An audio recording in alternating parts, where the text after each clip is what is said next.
Okay. Good afternoon, everyone. Welcome. My name is Warren Morse. I teach French at Norfolk Academy, and I know it's been a long day for you, and so I appreciate your taking the time for the next 7.5 hours. That's a joke. To be here, and I don't want this to be my talking to you or a presentation. I do want this as much as possible, given how artificial this is, to be a dialogue between you and me.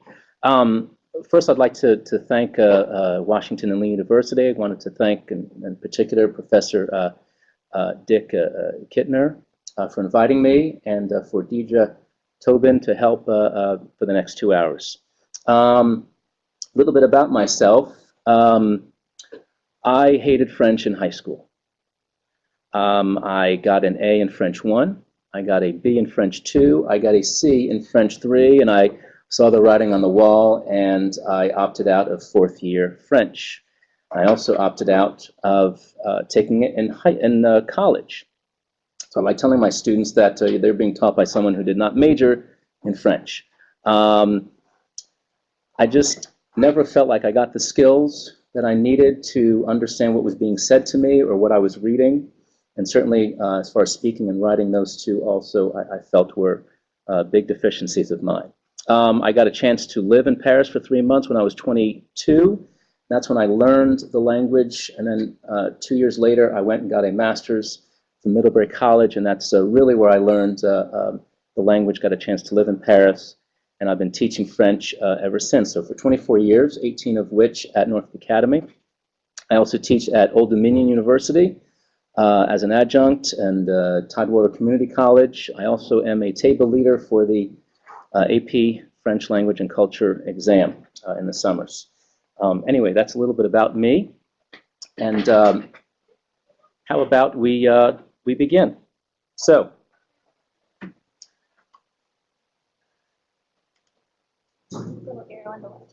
oh, okay. All right. So first, I just want to know what foreign language teacher are you? And I've been through all of these teacher stages in my career so far. So my students know all the verb forms and exceptions to rules.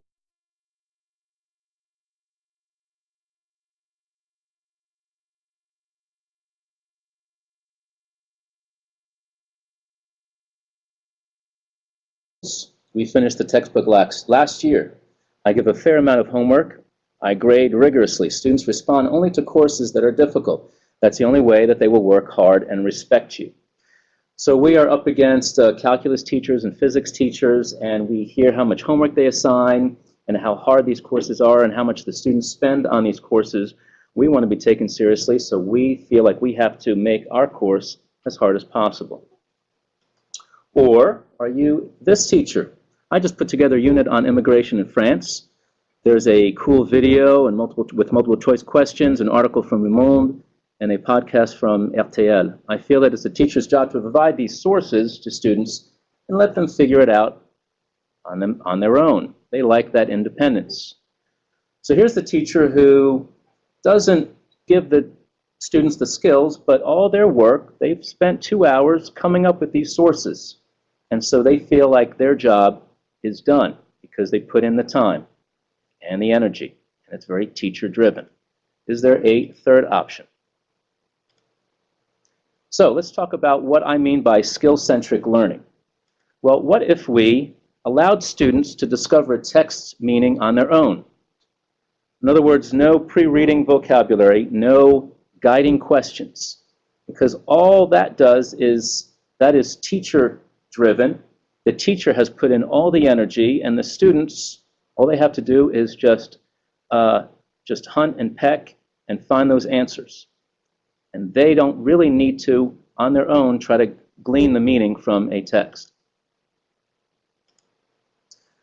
What if we start with the most frequently used words? Not all words are created equal. We'll get to that in just a second. Here's a novel idea. What if, instead of teaching the infinitive, what if we started with introducing the actual conjugated verb? A lot of students have difficulty understanding what an infinitive is, and sometimes they never conjugate a verb. Well, if you think about it, when we learned how to speak our mother tongue, we didn't know the infinitive. And yet, we ended up learning our mother tongue.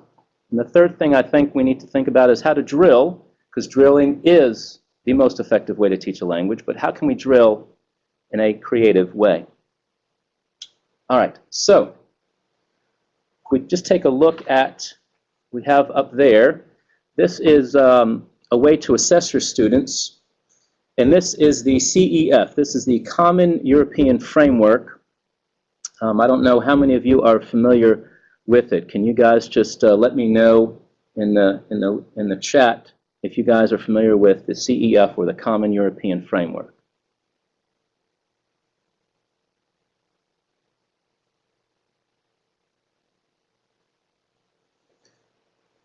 As you guys are answering that, I'll just kind of go through a little bit with you.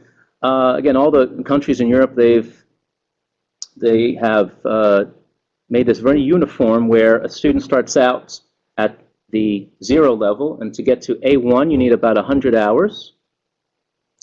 To get to the A2 level, another 100 hours. To get to the B1 level, you'll need probably another 200 hours. To get to the B2 level, another 200, and you see it goes exponentially up to get to really the upper echelons of a foreign language. Okay, this is just a good way to assess students. Okay, and here you have, in greater detail with the 4 language skills, listening, reading, speaking, and writing, what each student can do in those levels. Okay, and if we want to use maybe the advanced placement exam as just kind of the capstone to a student's high school career, that exam is really targeted to in between the B1 and the B2 level. Okay. So I've highlighted a couple of things here. First, for the B1 level, listening can understand the main points of clear standard speech on familiar matters regularly encountered in work, school, or leisure. Okay. The B2 level, with reading, they may experience some difficulty with low-frequency idioms, but idioms that happen often they should be okay with. Same with speaking. They have a degree of fluency and spontaneity that makes regular interaction. Okay. Writing, down at the B1 level, they can write personal letters and notes, but anything maybe more than that, they would have some trouble with. Okay, and here's just another chart. So this is again, not just in Europe, but a lot of textbooks are starting to use this designation as a way to tell you where your students should be. And again, this is skill-based. This is not if they know a certain verb tense or certain words, but this is what can they do, what tasks can they perform. If we can go to our own country, so we have the actual guidelines of 2012. We have, yes, it's similar to the ICANN statements of ACTFL. So here we have intermediate high, intermediate mid. Okay, probably I would say the AP would be really targeted for the intermediate high student. Okay, and I have circled some of those terms there. I don't know if we can read. Can you folks read that? I know it's a little hard to see.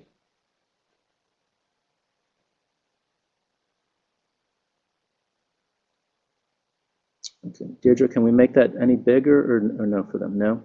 Okay.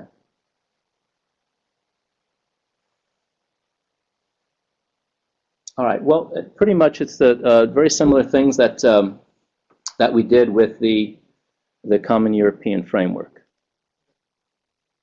All right. And talking about the AP, again, this is it has been standardized over the 4 modern languages, so French, Spanish, German, Italian, and you have the new test really is about what tasks can you perform. So there is a reading component, a listening component, a combined reading-listening section 2 that involves those multiple choice questions. And then for the free response, you have a simulated conversation, you have a presentation, an exposé oral to do in French, and then there is an essay drawing from 3 sources, and you also have to do an email reply.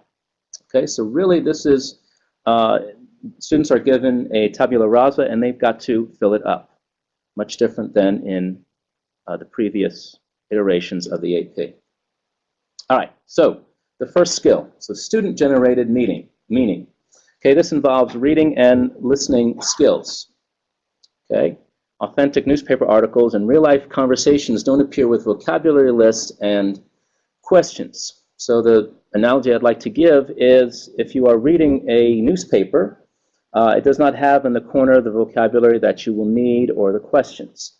You have to come up with that yourself. So we're going to talk about how to do that. Same thing with listening exercises. In real-life situation, you go into a bakery and you want to order something, you've got to understand what is being said to you. There's no pre-listening activity with that. Okay, so this is what I used to do. This is an article that came out in the wake of 9/11, and I thought it was interesting to have a French general talk about what happened. And so I had all this vocabulary, I had all these questions, I did lots of work on this, and the students absolutely hated it. Why? Because it just showed, just having this much vocabulary, just how difficult it was. It was not at all a creative or enlightening exercise that I thought it would be. All right, so I came across this as I was doing some research for today. From Norbert Schmidt, 8 to 10 reading exposures may give a learner a chance of acquiring receptive knowledge of words, which means that the way we do things, we give students vocabulary lists, and we say study them, there'll be a quiz tomorrow, and then maybe we write them in class, and then we forget about them. Well, that's only about 3 or 4 times that they encounter that word. They are not going to remember that word. Receptive here means knowing that word, the meaning of that word when they see it in print. Not just using it, but remembering it when they see it passively. So we need to rethink about vocabulary and which vocabulary is essential. All right, he talks about 2 strategies. This is one, of course, you know, just to infer meaning from context. And also using a text when you're reading it to then talk about things that are grammar-based. So a word's morphology. Morphology meaning any changes to the word. Either if it's an adjective, talking about its noun form or adverbial form. So here's an example. So we have soft. We can talk about the noun softness or softly. So it's a chance to really attack grammar in a very natural and organic way. All right. This did not, teacher, this did not.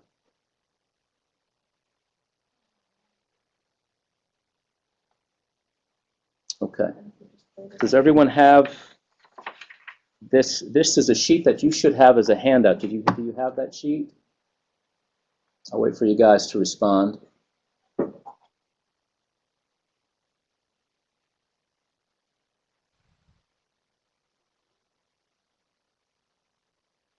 I can go ahead and pull it up and share it on. Okay. Yeah, we'll just do that.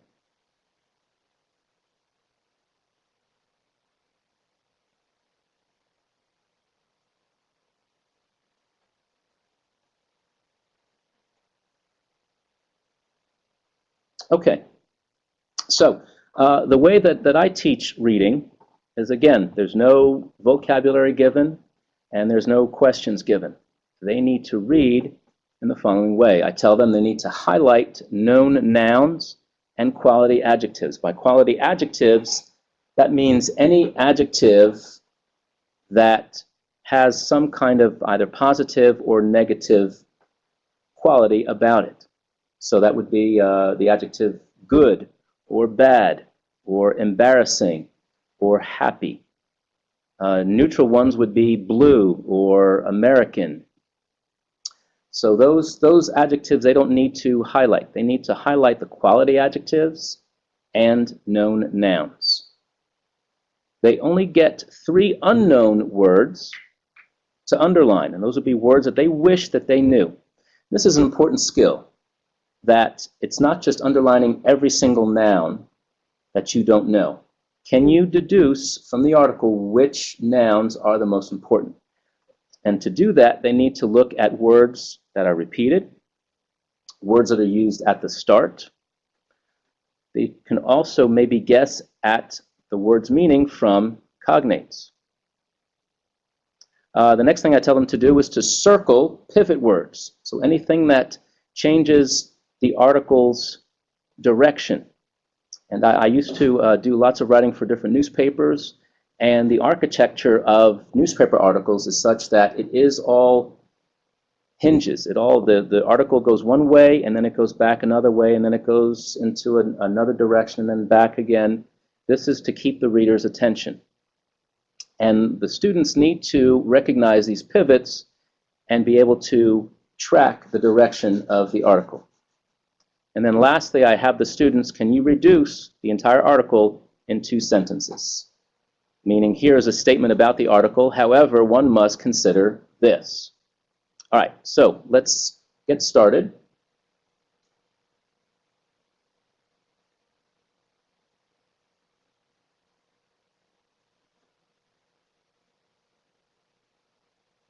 Okay.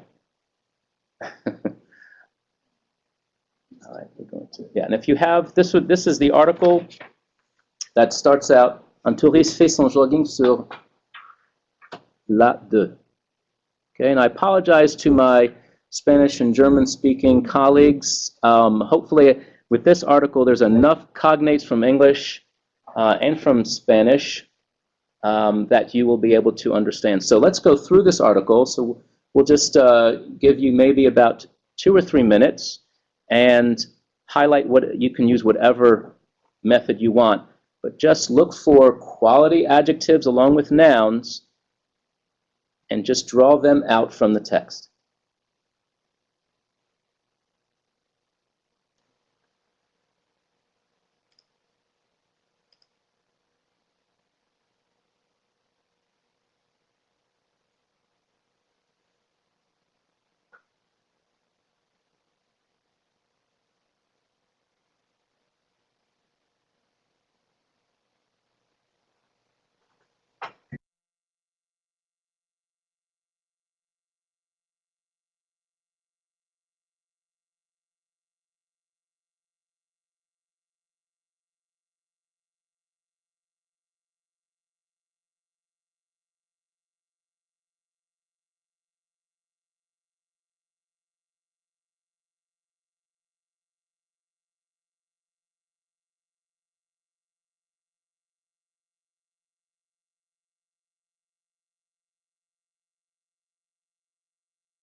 Okay, are we done?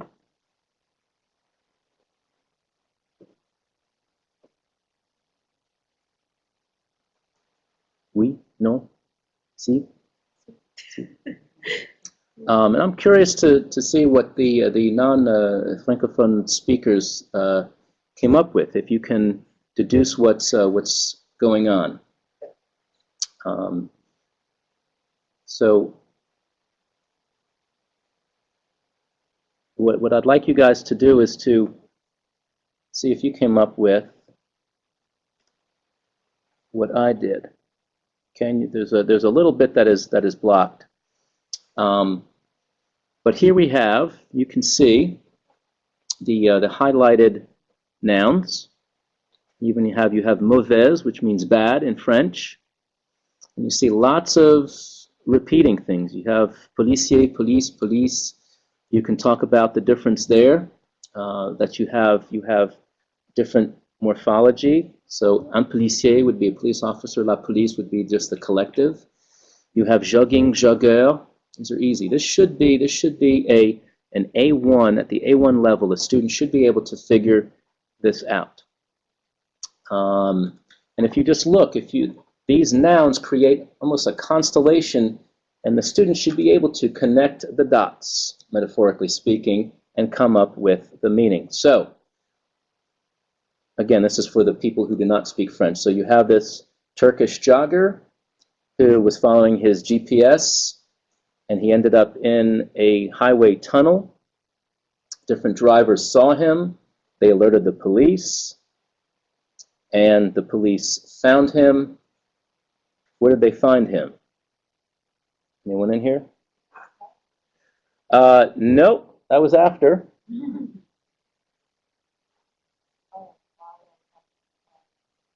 Where was he? He was in forêt, la forêt, forest, okay? And then, again, we have discussion, les agents, and then we have hotel. So we can really kind of, with logic, piece together what happened. Okay? There are really no unknown words that the students would feel like they need to guess at. There really is only one pivot here that would need some explaining, but pretty much this should be a fairly straightforward. This is an example of what we're talking about. There's no vocab, there's no questions, and students could be able to figure this out. And also with this particular article, there's something right here in the second paragraph on traversons, and this is a grammar point that you can bring up to students instead of just in a very formalized textbook way, just saying, okay, we're going to talk about present participles. If they see that it was in an authentic article, that is a good way to attack grammar. Okay. So here's another one. This is more difficult. Let's give this one a shot. Again, I think even for you Spanish and German and Italian, whoever teachers, just try to do that. Highlight known nouns and quality adjectives. Okay, let's do that in about, give you 3 minutes.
Okay, as you're finishing up, get with a neighbor in your room and just try to compare notes. Compare what you've highlighted and then try to discuss what you think went on, what this article is about, and if you can, reduce it to those two sentences.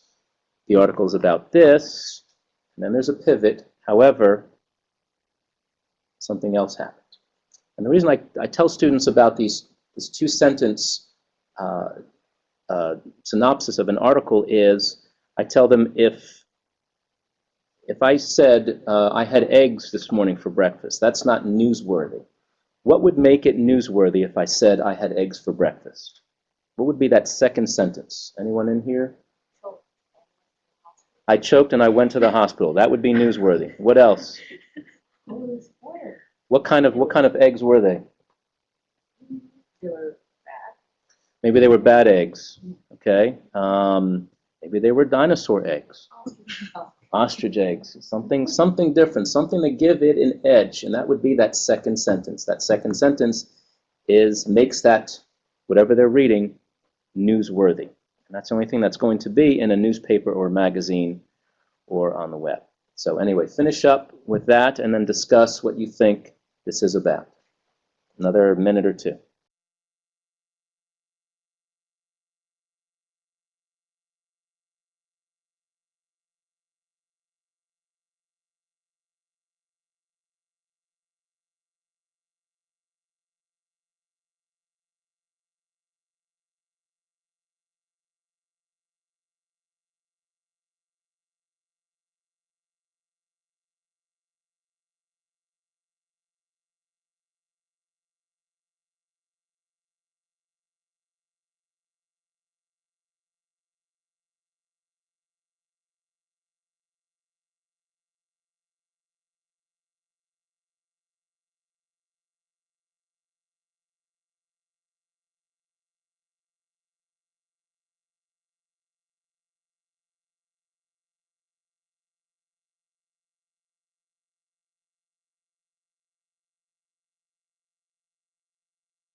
Okay, Deirdre, can you guys just let me know if you are finished?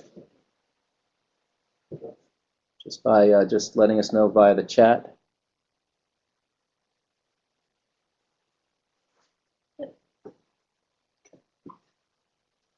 Okay, all right. Okay, good. So,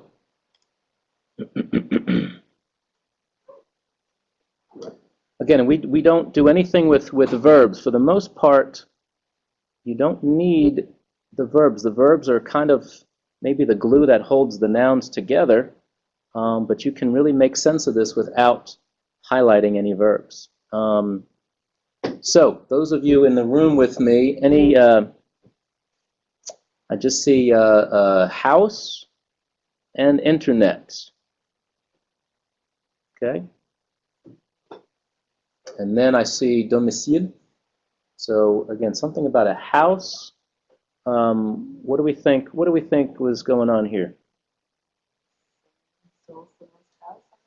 Okay, well, there's a house on sale on the internet, which isn't a big story. But what makes this newsworthy? And it's in this. Again, this is for the non-French speakers. Here we have, right, the cognate intention. It wasn't their intention to sell the house. Okay, so we see description, calm neighborhood, and then we have these three pivots, okay, that a French student would have to figure out. So what happens is you have, again, this is this whole article is at a B1 level. I mean, this is much harder than that first article that we did. A student, this would probably be for a student in third year, towards the end of third year, should be able to figure this article out.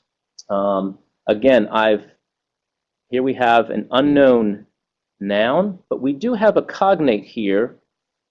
Again, anyone who's maybe a Spanish speaker, what does it look like with R, T, R, and then another T? Like a portrait? Okay. But let's think about something with just a RE, and this is a person.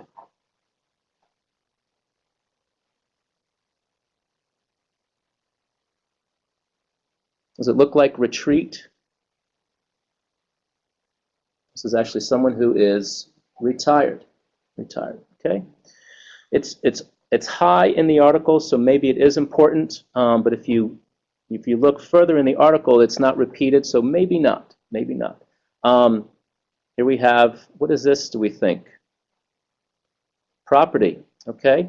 Why? Because we have sommaire, that even looks like summary, descriptive. So there's enough cognates here to really give the meaning of this article. Okay. And then enquête, if I told you that this circonflexe, this accent mark, means that there's an S after, it looks like what? ENQUEST. What's an inquest? What's an inquisition?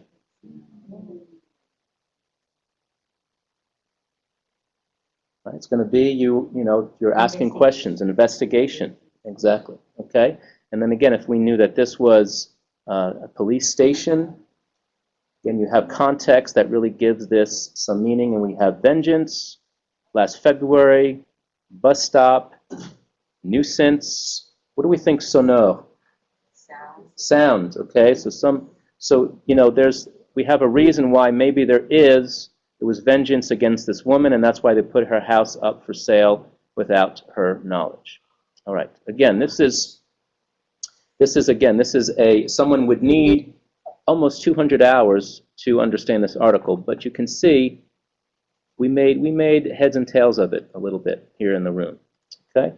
All right. So now something easy in English. So take about maybe just a minute or so to go through this. Again, highlighting nouns, quality adjectives, looking for pivots, and underline important words you wish you knew.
Oops. Go back. All right. I don't think we need to go through here because we all speak English, but you can see that there's a lot of negative quality adjectives here. We have inappropriate, we have disciplinary, low-level misconduct as the noun. So again, a student who's learning English would also be able, with this this method to figure out, and this is not very easy to figure out for someone for whom English is a second language. All right, something to keep in mind when you assign readings is text density. This is known as the percentage of words known to the reader. Okay, you want your text density, and this has been proven by studies, you want your text density to be 98%, or 2 unknown words per 100 words read. So if you have an article that has 200 words, 300 words, you kind of make those adjustments. Okay, if you choose something that is maybe 95% text density, you can still have some of the upper echelon students understand that, but just know that the lower levels are going to have difficulty with that. The logic and the ideas in the article are going to break down because there are too many unknown words. Okay. All right, let's go to our second skill, and let's talk about teaching the high-frequency words first. Okay, first of all, not all words are created equal. Okay, so here's what we do. We give students lists. We say, okay, here's vocabulary for a house. These are things you need to know in a house. So what does the student do is they look at this list and they see a quiz on the following day, and so they make sure that they study all these words and they study them equally. So for them, each of these words has kind of a 6% chance of being on the quiz, and they will appear in English or whatever language with the same amount of frequency. And let's look at these words and which words really should they know more than others.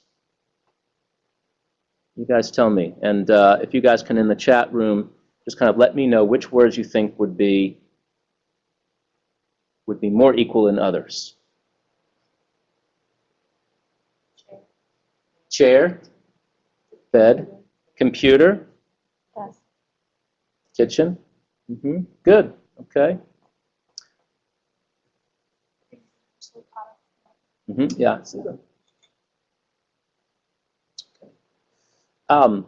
Light bulb. Would light bulb be needed? Probably not. In a lot of our textbooks, they give you all the words, and it's very, very intimidating for a student because they do not look at that and say, well, I don't need to know that word as much as I need to know this word.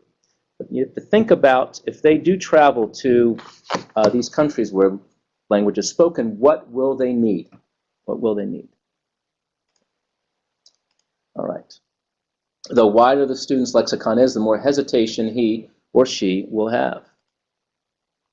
Okay. So instead, how about students need to know to do more with less, with fewer words? Okay. Gives them a quicker, more organic access to their personal lexicon, and it will lead to less stress and better language.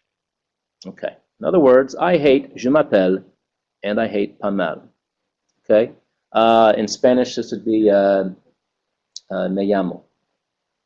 And the reason why is here you have a very difficult concept that is taught on day 1 of first year. And you might not think that it is, but it is. I'm going to show you just in a second page 1 of the French 1 book, page 1 of our Spanish 1 book at Norfolk Academy, and then also page 1 of the German book. Here you have je m'appelle.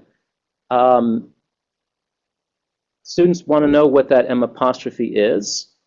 And they also will not encounter this nearly as much as je suis. So we're giving them something like reflexive verbs on day 1. The second thing that happens is, and kind of raise your hands, I can't see you, but raise your hands. What happens when we try to teach object pronouns, which we know are essential in any language? For my students, they get very flustered. And they don't, and I think the reason why they get flustered and they don't understand is because they have always associated je with me, or tu with te. And they don't understand how really for the most part, object pronouns, in French, me, te, le, la, le, nous, vous, are before the verb. And that rarely, well, not rarely, but with less frequency are reflexive verbs used. Okay, so now I think this really affects students trying to learn this. In fact, the personal story here, I have, because my mother was born in Paris. She never spoke to us in French growing up. I have lots of family in France, and my first visit when I was 21, 22 to France, I have a cousin, and we spent the whole day together. And at the end of the day, he dropped me off, and he said, "Tu m'appelles?" And I looked at him, and I was embarrassed, because in French that means you'll call me. And yet I thought he had forgotten my name, because the only time I ever heard appel was name. So I thought, wow, we just spent the whole day together, and he forgot my name. And so I answered. He said, are you going to call me tonight? And I said, my name is Warren. And so he looked at me like I, was an idiot, and I was. Again, because of my French 1 experience. It's all because object pronouns are much more important than reflexive pronouns. Okay, and the same thing with pas mal. Okay, they hear pas mal, mal, mal, mal, mal, mal, mal. All my students, even my fourth-year students, they use mal all the time. They do not know it's mauvais, the adjective that is the more common word. Okay, just to kind of show you, I don't know, are you familiar with Google's Ngram viewer? Again, if you guys can in the chat room, if you can kind of let me know yes or no, it's a very useful tool.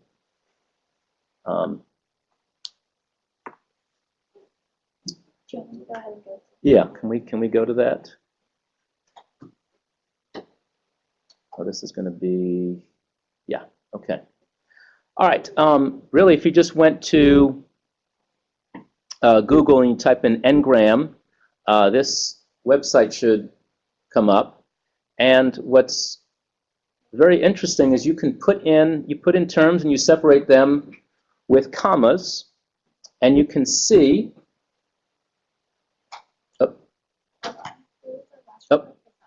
Okay.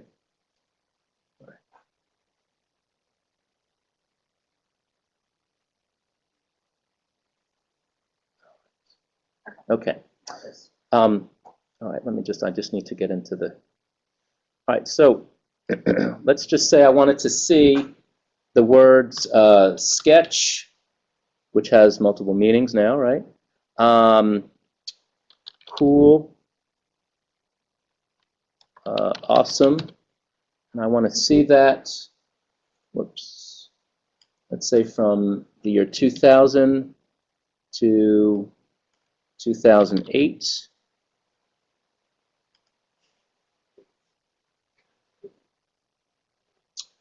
And I can see cool is used a lot more, probably because there's also just the temperature cool. I can even go, let's say, back to 1800 and see in print how these three words were used. So you see, cool has a huge increase. I wonder why, from about 1962 up. Okay, surprisingly enough, sketch, but it's kind of making a comeback. Awesome, relatively unknown. So this is good to maybe if you compare three different ways in Spanish to say that you need something. See which one is more frequent, more common. Again, you can go in here and you change the language to whatever. It's kind of a neat tool that I use just for confirmation. All right, Deirdre, can we go back to...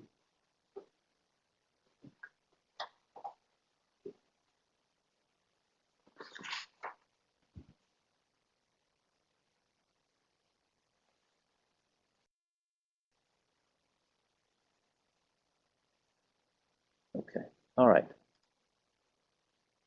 And then what I liked is I typed this in. This is just very typical. This is when we're trying to teach students, and probably this is across Spanish and German as well. We want to tell them the most difficult things and all the exceptions to rules, and so you need to put, if the direct object is in front of the verb in passé composé, you've got to make it agree, and this and that. This has never occurred in 200 years in French in any book. Je me suis pressé. Okay? And yet we try to teach this as something that they need to know. They need to know how to say, we didn't brush our teeth. And yet, I don't think I've ever said that sentence until just now in my whole life. So, why teach it? All right, so let's take a look at comparing these two words. If you really need to know the sources where I got these two lists, I can give them to you. I know the French one came from, the corpus was from movies from, I believe, the 1960s, 70s, and 80s. The English one, I believe, is a guy at Brigham Young. Anyway, so we're going to take a few minutes. I want you guys to look individually at the English list and then at the French list and then compare them and just try to analyze to see any parallels, any differences, just things that you notice, okay? Just a couple other things to point out. Lemmas, that just means that, for instance, the verb be includes am and are and was and been, so all the conjugations, all the past tense, all the past participles and all that. And then the first noun in English happens after the top 50. It occurs in number 58. I was disappointed. I really wanted the first noun in English to be love, but that didn't happen. It's time. It kind of figures, doesn't it? So in any case, just take about 3 minutes and look at these lists, talk with your neighbor, and I'd like to kind of hear via the chat what you guys have found out.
Okay, are we done? Can you guys let me know via chat?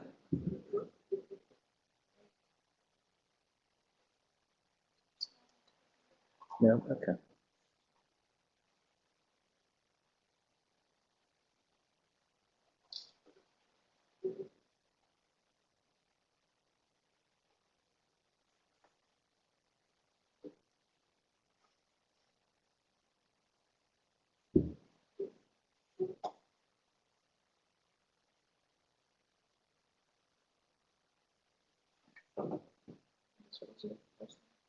Someone says the first 25 are roughly the same, just in different order. Mhm. Prepositions used more frequently in English, lots of pronouns. English seems to have more prepositions. Mhm.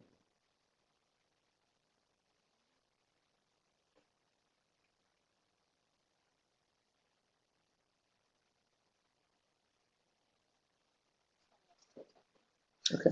Just gonna take it for a while. All right, what about folks in the room here? What did you notice, either within English or within French? I don't know, do we even have any French speakers in here? No? Okay. All right. Well, just looking at the part of speech maybe in French compared to English, what do you guys notice? Anything if you were to compare both lists? Either contrast them or that there's a parallel.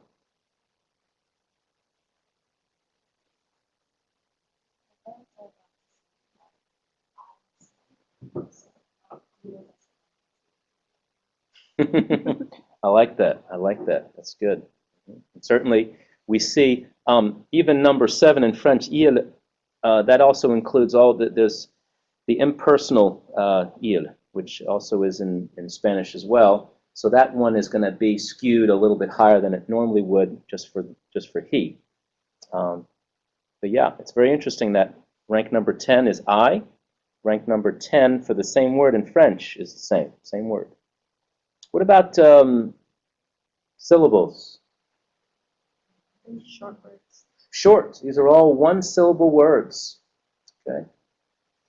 In French, it's maybe hard to tell, but those are the infinitive forms of the verb. That's why it's 2 syllables. But for the most part, these are all monosyllabic words that are the most frequent. Okay. Yes, English has more prepositions, making it more difficult for a non-native to learn English. It may be easier for someone learning a Romance language. Okay. All right. Does it click or no? Okay. All right. So a couple things. So the same verb, to be, and être, pretty much in the same position. And if you compared all the verbs side by side, you have an uncanny parallel in the same order. The only difference is pouvoir, would be in English to can or be able to. I don't know where that is in English. That was very strange. But everything else kind of lines up. Okay, what does this mean? Well, this means that we have similar things to say, and we say them with the same frequency. Okay, now, the first 2-syllable word happens pretty late in English, the preposition about. All right.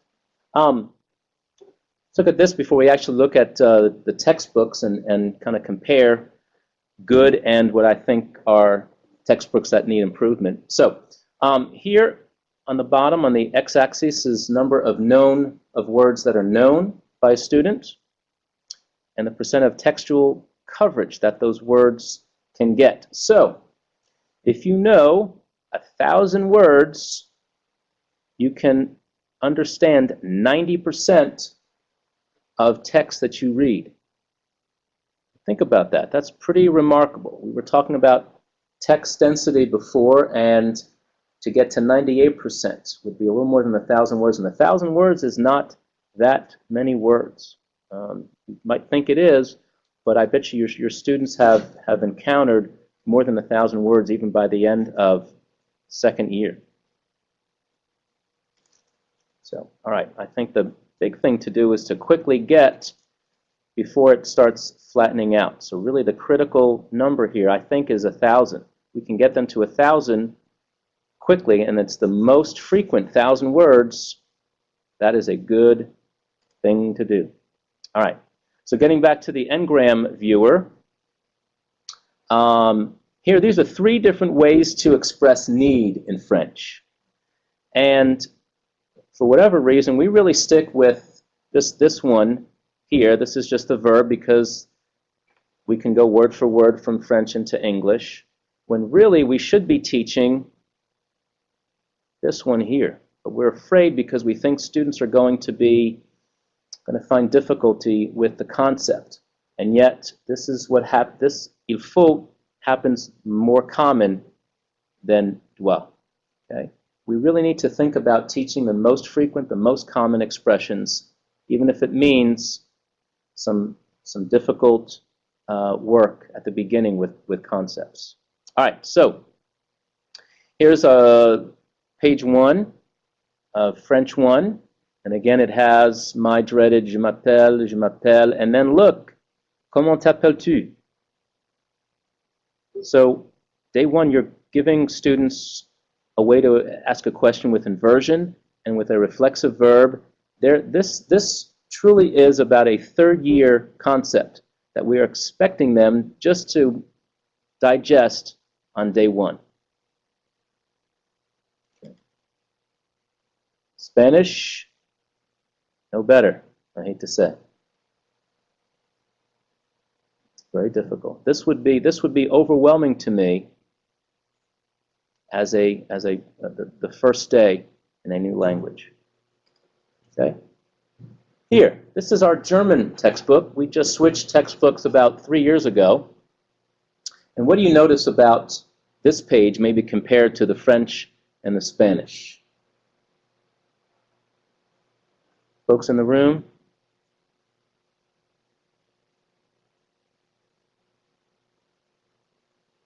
I can guess what the meaning is pretty quickly. Yeah, you can guess at the meaning. How could you guess at the meaning quickly? There's lots of repetition in the There's lots of repetition, right? Same structure. Same structure. The same. They're just saying this is important. That's important. Okay. And so we have repetition, and we also have things that are different. So how do they teach? Because there's no English on this page. There's no explanation of grammar. What is different? What's different about those 5 images that they have there and the text that's next to them? They pick very well-known people, places, and things, so right. you know, okay, well, if I'm going to use this question word, that's going to have to go with a person, and this other one's going to have to go with right. In the question, right down here. But then in the answers, it's always das, but there's something different. What's before the noun? Right. So I could even see, okay. I don't know why.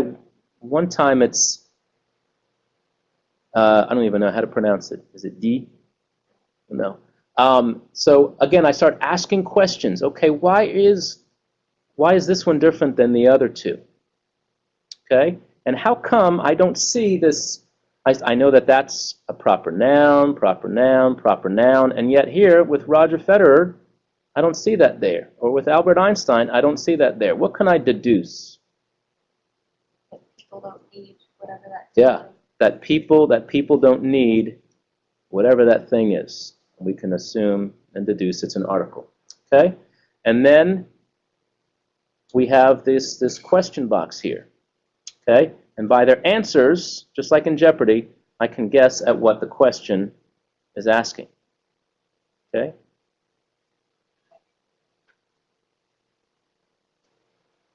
So, okay? I'm guessing that word is what? This W-O word means what? Where? Yeah. Okay.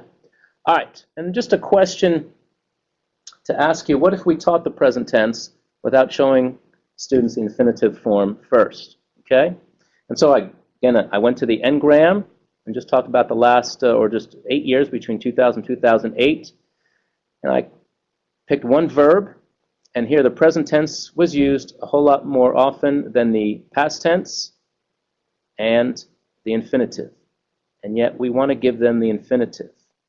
We think that that's easier. We could very easily just give them the conjugated verb, and maybe even just stick with first person singular, second person singular as well for a large part of that first year, and they would be just fine with it.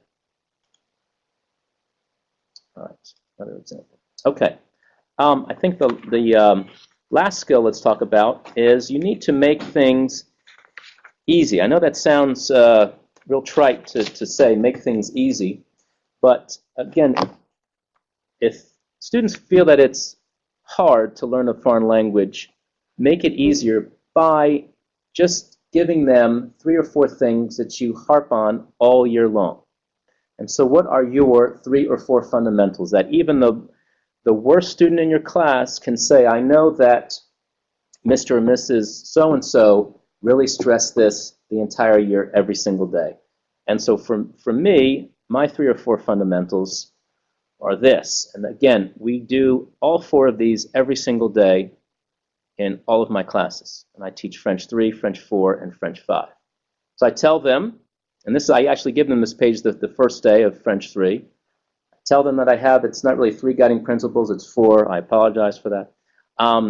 That syntax is king. Syntax will unlock doors all over the place, both in reading, listening, speaking, and writing. Okay, and I work on this, again, every single day, and I show them this. And this also will exist in Spanish as well. I don't know about German, but you can reduce every single sentence in French to one of 3 sentence structures. And I tell them that anything that you read, but especially anything that you write, must conform to one of these 3 templates. If it does not, it is not French. So I show them that you either have a very simple sentence, subject, verb, object, or you have 2 verbs where the first verb is always going to be some head or heart verb. These are verbs, actions that you can't observe. So things like wanting and needing and liking and understanding, all things that another person cannot observe. And then the third sentence structure would be that I'm doing the wanting and you're going to the store. Okay? A lot of times they get tricked. They think that they understand this, and they will write a sentence and they put this second verb in the infinitive, thinking that it's like this. I say, well, it's got to be, if it's another person doing the action, it has to be this third sentence structure. We do this a lot, and by the beginning of 4th year, they really understand it. The 3rd year, it takes a whole year for some students to understand this, but once they do, their writing really improves. I don't care too much about making sure that they spell each conjugation correctly. It has to have an S or a T at the end or this accent mark, but if they can use the correct syntax, that I think is, at least for me, more important. Okay? The second guiding principle I tell them is all language is idiomatic, especially in the 3rd year. This is difficult for students coming from 2nd year when it really can be a one-for-one relationship. Well, suddenly language is not that easy. It's not packed in those nice little containers like that. And so what we do, and this is actually this is what we do in 4th year. I teach them some very common idioms that they will encounter in reading, and we use them in our journal entries once a week. And what happens is, do they remember all the idioms that I teach them? No, but there are some that, for whatever reason, resonate with certain kids, and so they remember them, and they'll come up the entire year. It infuses everything that they write, everything that they say, and it's different idioms for different groups of kids. Okay.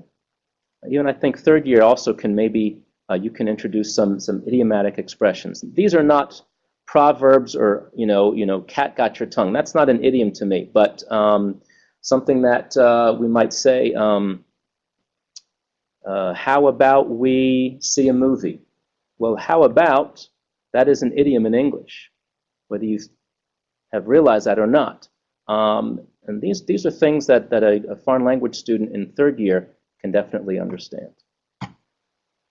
All right.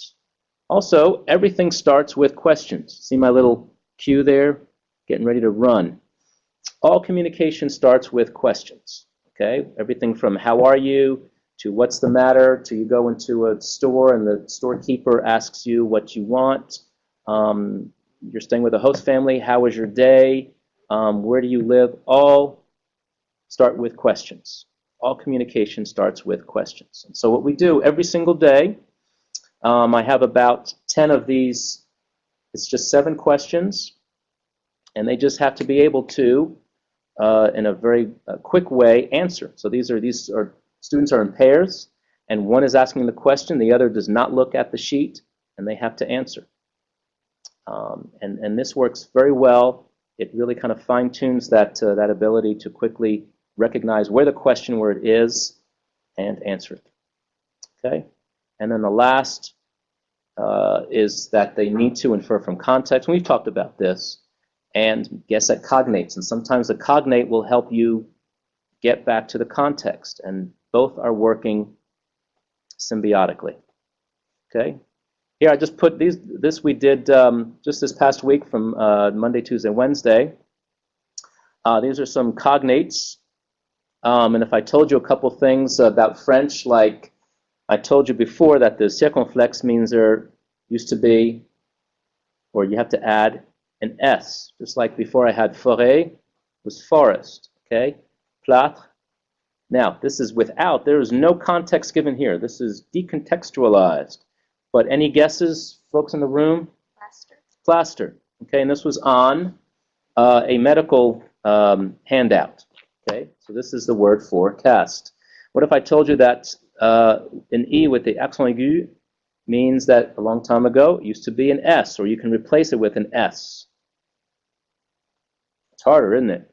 Squirrel. Squirrel is correct. Yes, and this is without context. Okay, so these clues you can give to your students. And again, all these I purposely gave without their context, but we can still have a good guess at what they mean.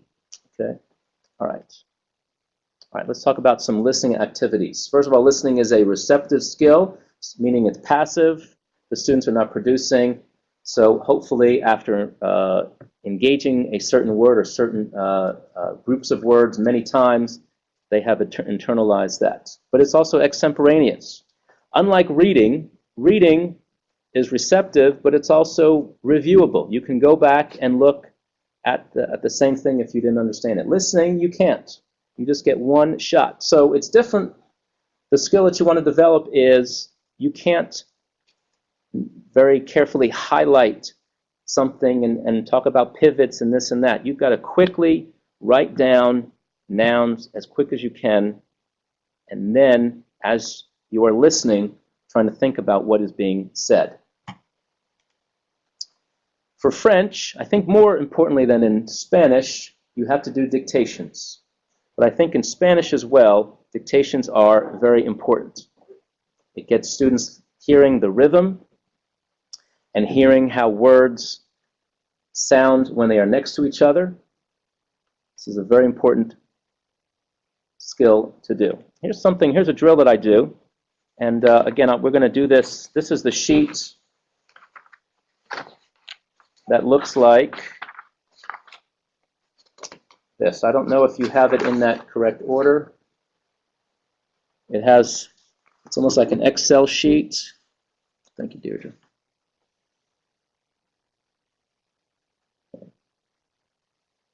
All right, and again, I apologize for those Spanish teachers. We're just going to do 2 of these sentences. And I just tell students, okay, which of these homonyms you've got to put a check mark in the box. So, for instance, number 1. Où sont les photos que tu as prises? Où sont les photos que tu as prises? So, any guesses?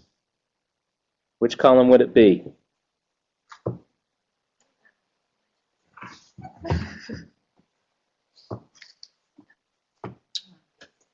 Do you have that sheet or do you not have that sheet? Maybe do you folks not have that sheet? Okay, you do. Okay. All right.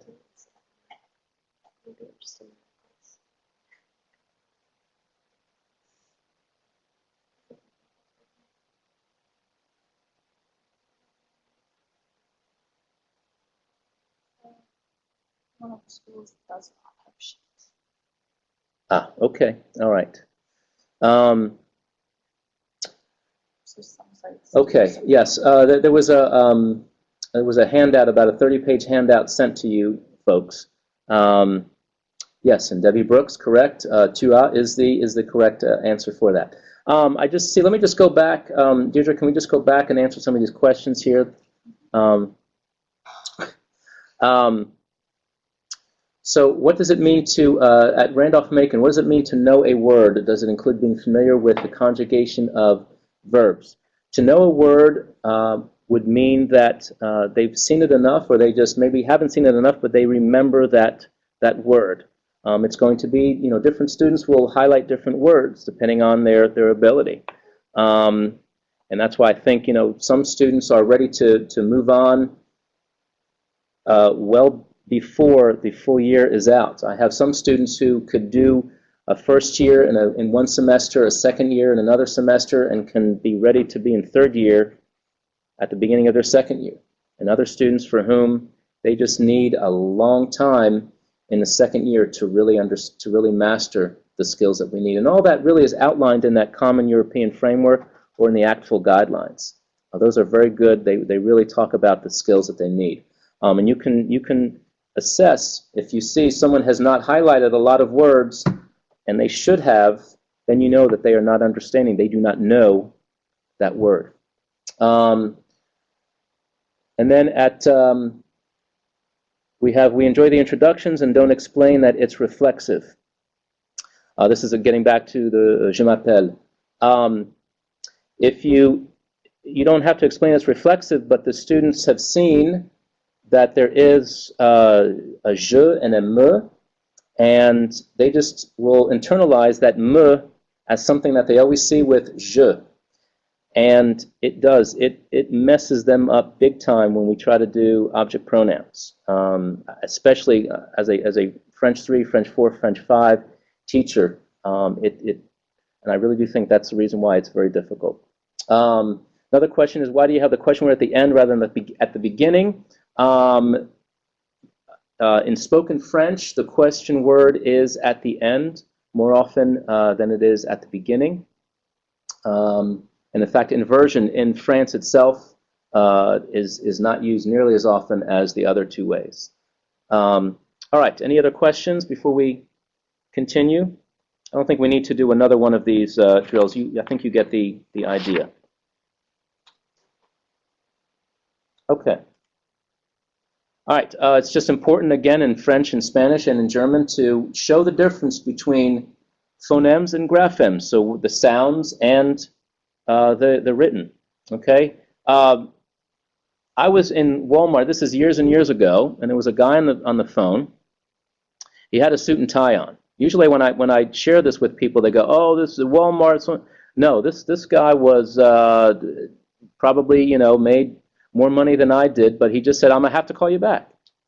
And what makes us laugh is that we understand this, but this has a lot of there's an interesting, lots of phenomena going on here for a foreign language student to understand what it is that he was saying. So if I'm a teacher teaching English as a second language, I need to be able to show my students this.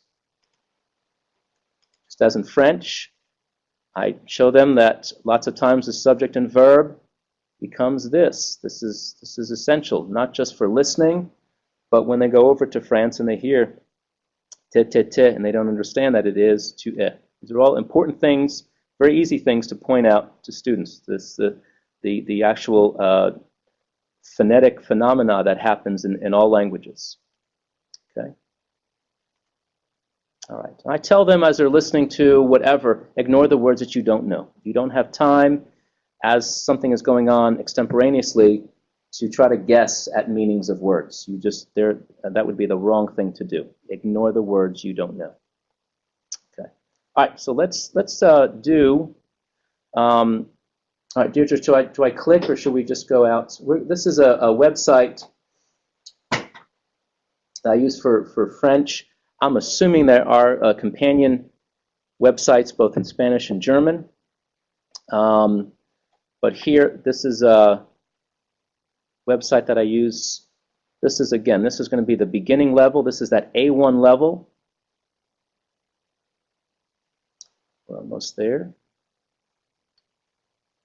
Okay, all right. And then, okay, to go back. Or the tab on the left. If you want Okay, audio. yes, the audio is okay. All right. So let's try. This is, again, a listening exercise. I'm sorry? It's the one right next to it. This one? Yeah. Okay, all right. Oh. Okay, let's start again. Sorry about that.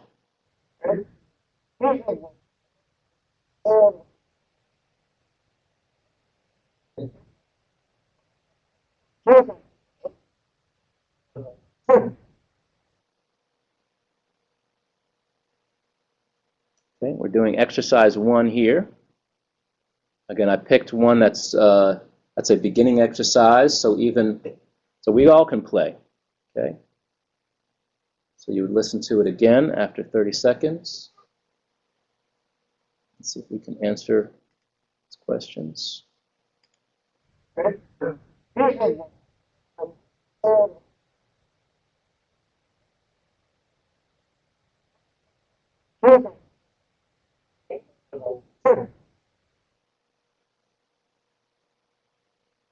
Okay.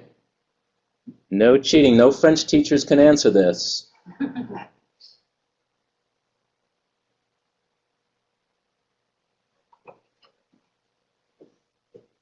Okay. I didn't have good sound quality. Okay. Yeah, I saw that. Okay. I apologize for those who did not have good sound quality. All right. In the room, so what's the answer for question 1? 5, okay? Numéro 5. No idea? Okay. But we understand that it's asking when did it leave, right? Okay. And how'd you know that that it's asking when it's leaving? Hour, parts. Right. Okay. Like departure. Right. Good. Okay. All right. It's at it was at 3:18, I believe, is what the answer was. Okay. Let's just do another. Okay. Let's do exercise 2.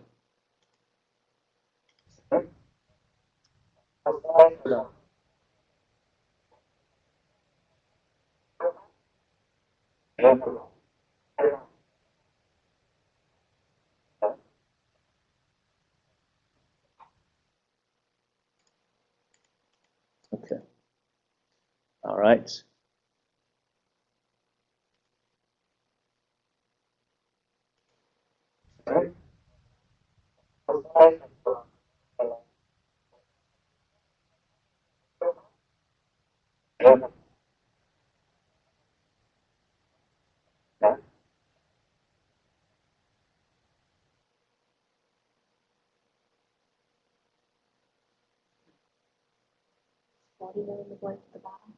Is what? Does 40 go in the blank at the bottom? Well, you heard the k sound. It's quinze. Quinze. And in Spanish, it what? 50? Close. 15. 15. 15. Yes. Okay. All right. And then question 2 is A. Okay. And then it's the first one, au cinéma. All right. So you see at the A1 level, these listening activities all center on the who, what, where, when, why, and how questions. Actually, less the why and the how, and just the kind of the essential information, numbers, nouns, and all that. and then they get harder as the levels go up. All right, okay, good. Deirdre, can we go back to, click on this? Okay. Or go to your Okay. All right, okay. Sorry about this. All right, there's another Delft website that we can go to, but it's basically the same. So I think we'll just continue on. All right. Here's a website that I find very good. This is for the end of third year for French and beginning of fourth year. It's called Daily French Pod. Again, I'm assuming that there would be similar ones in Spanish and in German. Okay.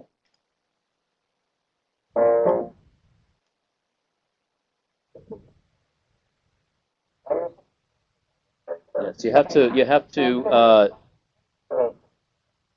kind of tolerate. He's constantly trying to sell his website. It's always a dialogue.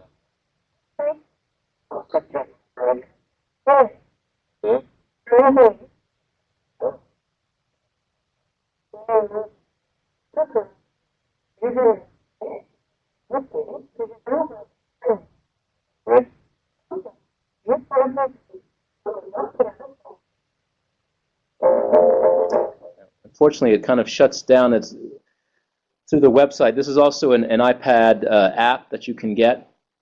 But what I like about this particular app is that it's always a dialogue. It's always this man and his wife.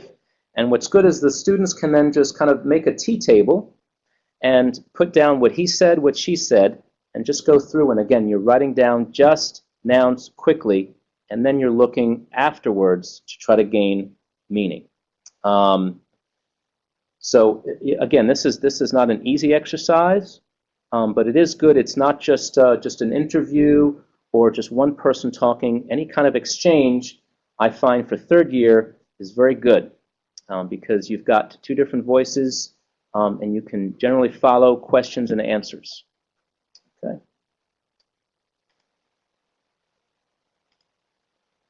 All right.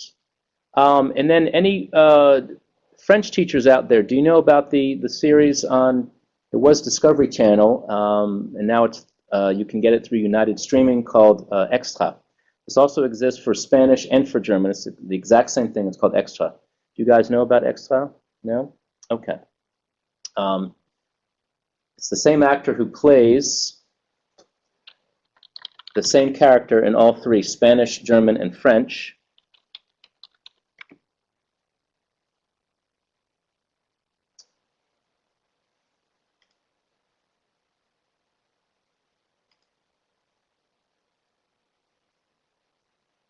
Okay, just give us a second. And it tries to be this very cheesy version of Friends, sitcom back in the 90s, I guess early 2000s.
Okay, apparently some of you are having trouble with audio.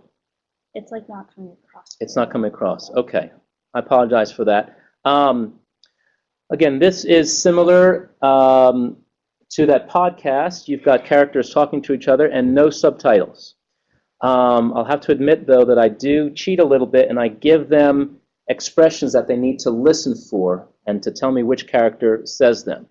But for the most part, they can figure out the storyline because it's a very cheesy sitcom. They can kind of guess at what's going to happen. It all involves love. And it's my juniors, again, this is French 3, they absolutely love this series because I don't know, I guess because it is so cheesy. In any case, I suggest that if you teach Spanish and German, again, it's the exact same episodes. Obviously, we're not French, but it's the same guy who plays Sam, the American. He's in all 3. This is also available on YouTube, and I think there are some handouts too that you can get off the web as well. I think this is a very good tool that I have found for listening comprehension. And again, you can also look at, if you have a transcription of what they're saying, then you can look at the grammar. Students are very interested if they can see that it's not just in a book, that characters actually have said this, then they'll be more open to looking at the grammar of what is being said. All right.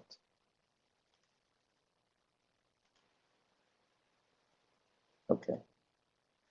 Lastly, let's just talk about speaking activities. Again, it is productive. It is also extemporaneous, so once you've said something, you can't take it back. You just got to keep going and self-correct. I tell students, don't say anything in the past tense unless you know how to say something in the past tense. Don't say anything in the future unless you have to. Stay in the present tense. That is essential. Does that mean that if they do know how to use the preterite, they don't have to? No, they can, whatever they are comfortable with. But comfortable means that they are not looking for a word when they are talking. And that happens at different times for different students.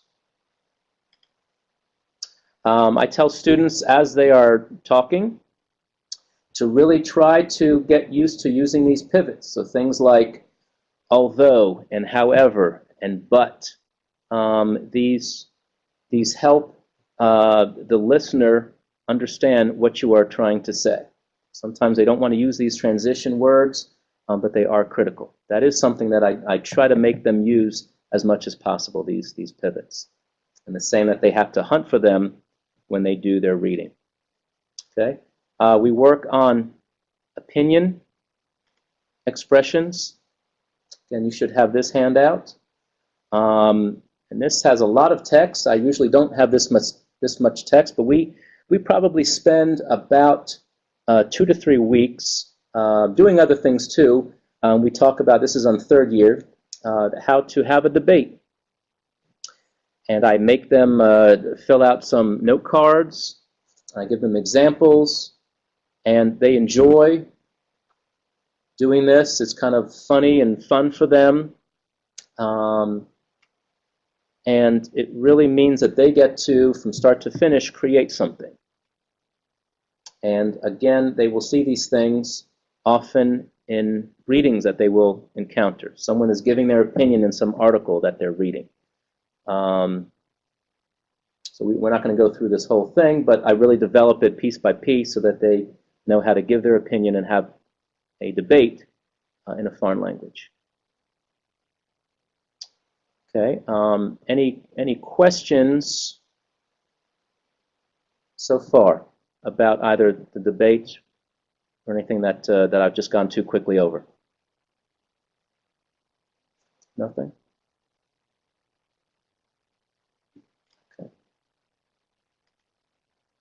All right. Something that we do, this is in addition to, at the beginning of every single class, in every single one of my classes, we do those questions, the question and answer in pairs, and then after about 2 minutes of that, we do one of these drills where they focus on manipulating the sentence in one way. So, again, if you don't speak French, this is not going to make any sense to you, but one person says this, and then the partner will say this. It's just a different way to say this. And it just makes it a little bit more sophisticated for them. These are things that they're going to hear when they go to France. They'll see this structure also when they read. This just gets them used to, they don't have to do much thinking going on here. But this is really just about hearing structures over and over again, so it becomes more automatic. Okay. Another activity that we do for speaking, and this one, I will admit, I completely stole from Michelle Henk, a teacher, French teacher at Cape Henry Collegiate, one of our rivals. She introduced this to me 16 years ago, and I love this activity. I have about 50 or 60 of these photos, most of them taken from magazines, American and French magazines, where there's not much text on them, but these are photos that really can spawn lots of spontaneous talk from students. And this can be used at level 1, 2, 3, or 4. So a level 1, a first year, what might be some things that we could do with this photo? What might be some things a teacher could ask? What is he wearing? Right. What is he wearing? You can just describe what he's wearing. You can describe the emotions of the two girls. Good. Okay. What is he thinking? You can ask the question, where is he? Where are his daughters? Or are those his daughters? Where's the mother? An absent mother, I tell you. So there's lots of things you can ask at a first year, a second year. Second year, I think you can even start asking things like what just happened and what's going to happen. And so they just need to give you just a one sentence at a time for second years. For third years, I think a good idea is for them to invent a story. So maybe saying what just happened, what's going on now, what's going to happen. And I think the same, it's good for fourth years to do that as well. So this is an activity that we do often. So how about you guys in pairs do that? So I think the best thing to do is, just because it's in English, we don't have to talk about what's he wearing, but talk about what just happened, what's happening now, and what's going to happen. Okay, just take about a minute and kind of pair up and share those stories.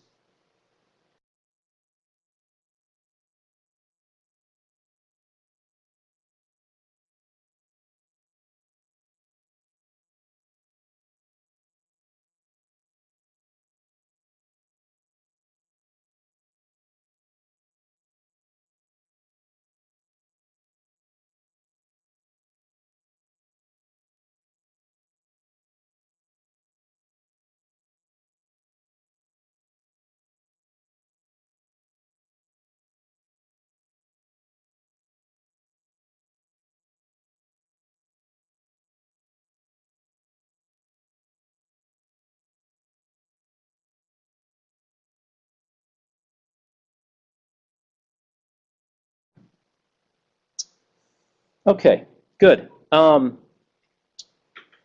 right, kind of stay with your partners because we're going to have two. I want one of you to look at the next page in your handout, or if you don't have a handout, it'll be this. Whoops, it didn't work. Okay, hold on. Hold on. Okay, all right. This is an activity I call the image rendue. And here's the idea. Again, students are in pairs. One of them has a pen or a marker, and they're going to draw what the other person is describing. The person with the pen cannot talk. No questions, nothing. The person who's speaking cannot use any English or any hand gestures or point to where it is on the piece of paper. Okay? So hopefully you're with your partner and one of you has not looked at the image. And if you can, just take about maybe a minute and you are trying to convey what you are seeing to the other person who is then drawing it. Okay? So, whoops. There we go. You've seen the image now. Yeah, all right. First, I thought it was related to the last one. It's like, oh no, he got into the accident. He's just thinking about his kids. No. Not related.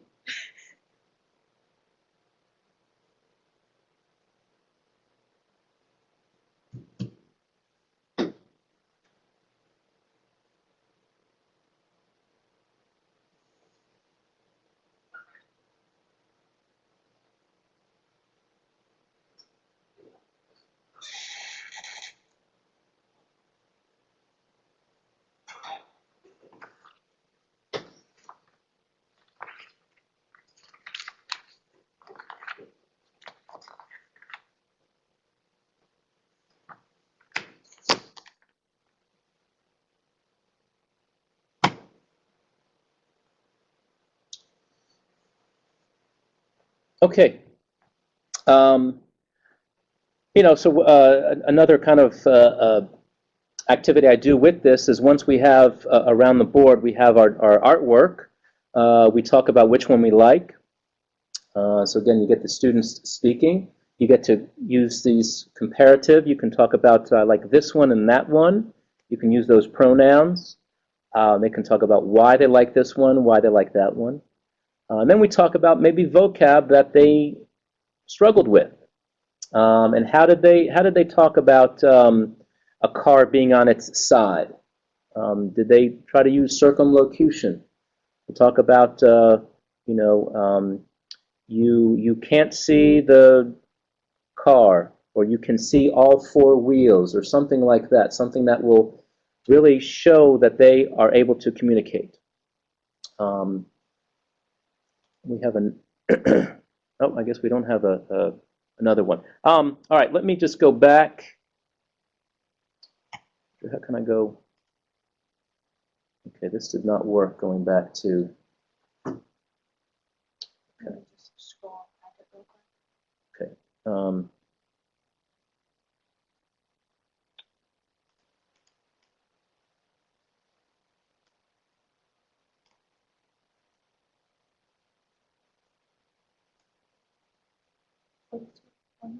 42? Okay, yes, all right, okay. I'm sorry?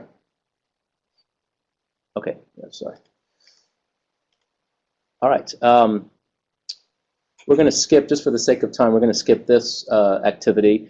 Essentially, there's a page there that you have that has a list of famous and some not so famous names. I have students, this is not a very original activity, but you take stickers, and you write the name on the sticker, and you place it on the student's forehead, and so they can't see it, and they've got to ask questions of other students in the room, yes or no questions, to try to guess at who they are. And this works very well for second years and even for third years. They ask questions, am I alive? Am I dead? Am I this profession? Am I that profession? Am I American? Am I French? Or what have you? Am I known? Am I not? And that, it's good to get students to thinking, and they do. They have a lot of fun with it. Diable Ange, again, not a very original one. This is, you divide the room into halves. You have half the room is the devil, half the room is the angel, and you have a problem that you ask them.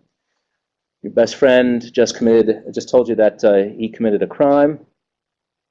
He's asking you to tell no one what are you going to do. So again, you work on commands, the imperative, both sides, and again, anything that makes them think without thinking about the French, or talk without thinking about French or Spanish or German, is a good thing. Keep it short. Keep it just one sentence, certainly until fourth year. For the lower levels, I think there's nothing better than just sight reading from the printed page, whether it's any language.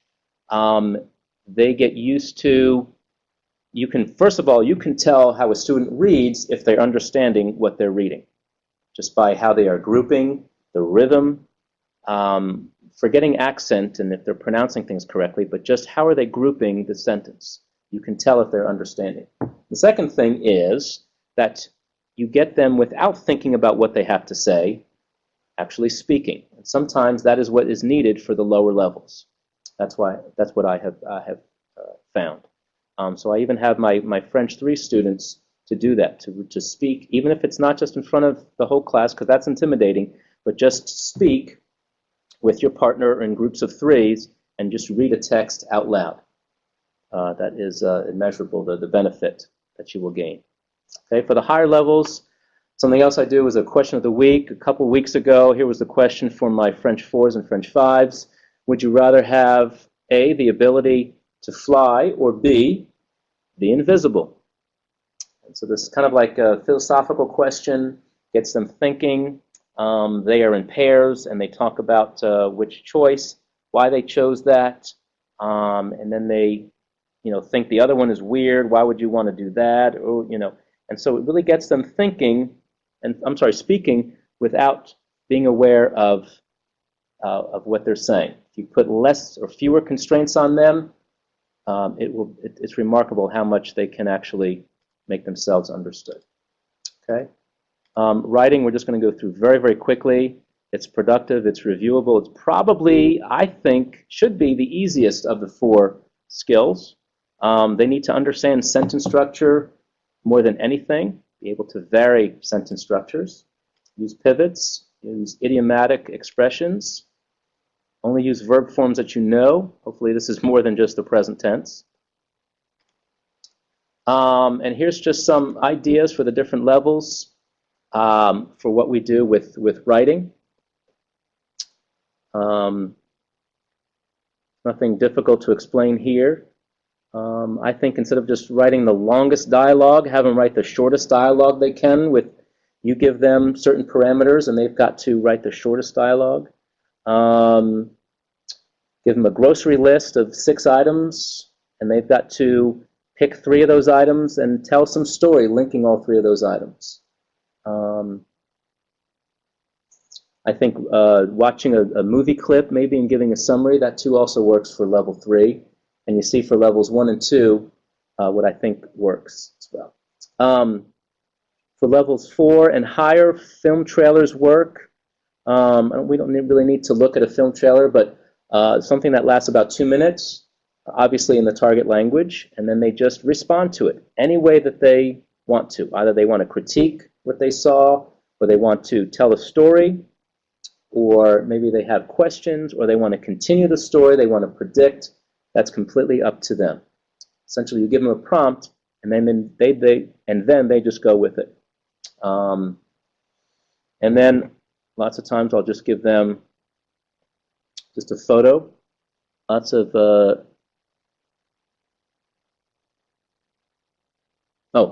we had a question: why object pronouns for level 1? I think object pronouns have to be taught in the first year. They are so critical, so essential. You don't have to do it at the beginning of year 1, but you need to cover them, and cover them often in year 1. And if you don't do that, I think the 3rd year and 4th year teachers will have a problem with that. And I think that it might be a difficult concept for students, but it will pay dividends down the road. Sometimes what we do, especially with any grammar point, is we teach it in November, and then we think it's learned, and then we're surprised in April when the students don't remember it. And that's why I think let's do less grammar, but let's just do that less grammar more often so it stays fresh, and they will see Mr. Warsaw or whomever. They really care about this because we do it all the time. So hopefully that answered your question. Anyway, so here's a photo of a famous French poet, Jacques Prévert, and this is taken by a famous French photographer, Robert Doisneau. And it's interesting in a very similar way to that when I have those magazine photos. Here you can give the story ahead of time. Give a prequel to why is this guy having, is this something he does every Sunday? Why does he have this? But to have students write instead of the speaking activity. All right, and then lastly, here we have it's a website that I have found just hugely beneficial for me, and it's Le Point du FLE. Can you say it? Hopefully you guys can see the address.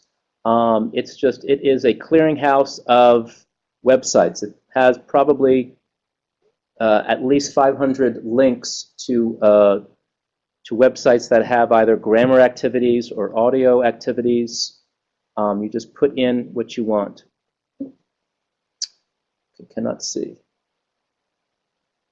When you send out like the post-workshop survey, we can send out the links. Okay, all right. So you guys will get all these links in the post webinar survey. So if you don't see them now, you will see them at that time. Click on grammar. They have it broken down this way. If you want to work on relative pronouns, you click on relative pronouns, and they just have different websites for them. Okay, and they even have the level, the CEF level on the right side, so you can pick the correct level. Okay. All right. We also do something with a smart board. Hopefully a lot of you have the smart technology, and you do not? Okay.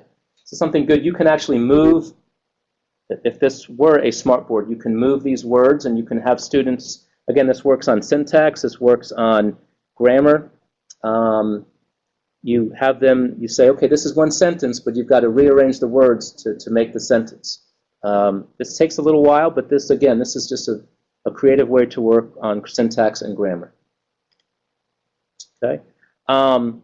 This is just the textbook. This is what the French use in Paris at the Alliance Française. They use this textbook to teach French, and I have found it to be very good. The students enjoy this. And here's just a page. Sorry that it's cut off here on the left. Just a typical page. These are all my notes, by the way. All right. In any case, that is it. Do you have any questions? And then if not, we are done. So go ahead and ask some questions. You guys have any questions? No? I'm thinking about how you test your students. Most of us have there's just so many topics that we need to cover in the semester. Right. To get them to the next level. Okay, the question here in the room is, how do you assess students? I give them a listening and reading quiz about every 2 weeks, and they have not seen the reading or heard the pod. But we work on this, so hopefully they can bring those skills to these items. As far as grammar, it's really just writing. You give them a prompt, and then they have to create. I think if you say fill in the blanks, they can do that, and they can't do the other, which is just to fill up a page or a paragraph. And so, a lot of times I reward creativity and sophistication over precision. I'm probably maybe in the minority, but I think you want students to be able to say, I'm going to manipulate. I'm going to have many different sentence structures here. I'm going to try to use this idiom. And that way you can really encourage them to be creative with the language. So it's harder to grade those things. It takes more time. And then the speaking, really, that's hard to do unless we do recordings every 2 weeks, and I grade them on how well they can answer a prompt. Those are the upper levels. The lower levels, we do, can you pronounce this correctly? And so those are the assessments. To teach them skills. And they know how to apply them. Yes, yes. And sometimes they like that other, some students, the lower level students, they just say, no, I need to know, I need something to study. And I have plenty of links on our webpage for them to practice. And we also do lots of practice, and we talk constantly about, okay, let's listen, what nouns did you hear, what we do at a very microscopic level, we talk about that activity. But some students just really want, give me the vocabulary list, let me fill in some blanks. And that just, I know. Yeah. it's harder for them, but they can all do it. All right, okay, all right. Well, thank you. Okay, always frozen there.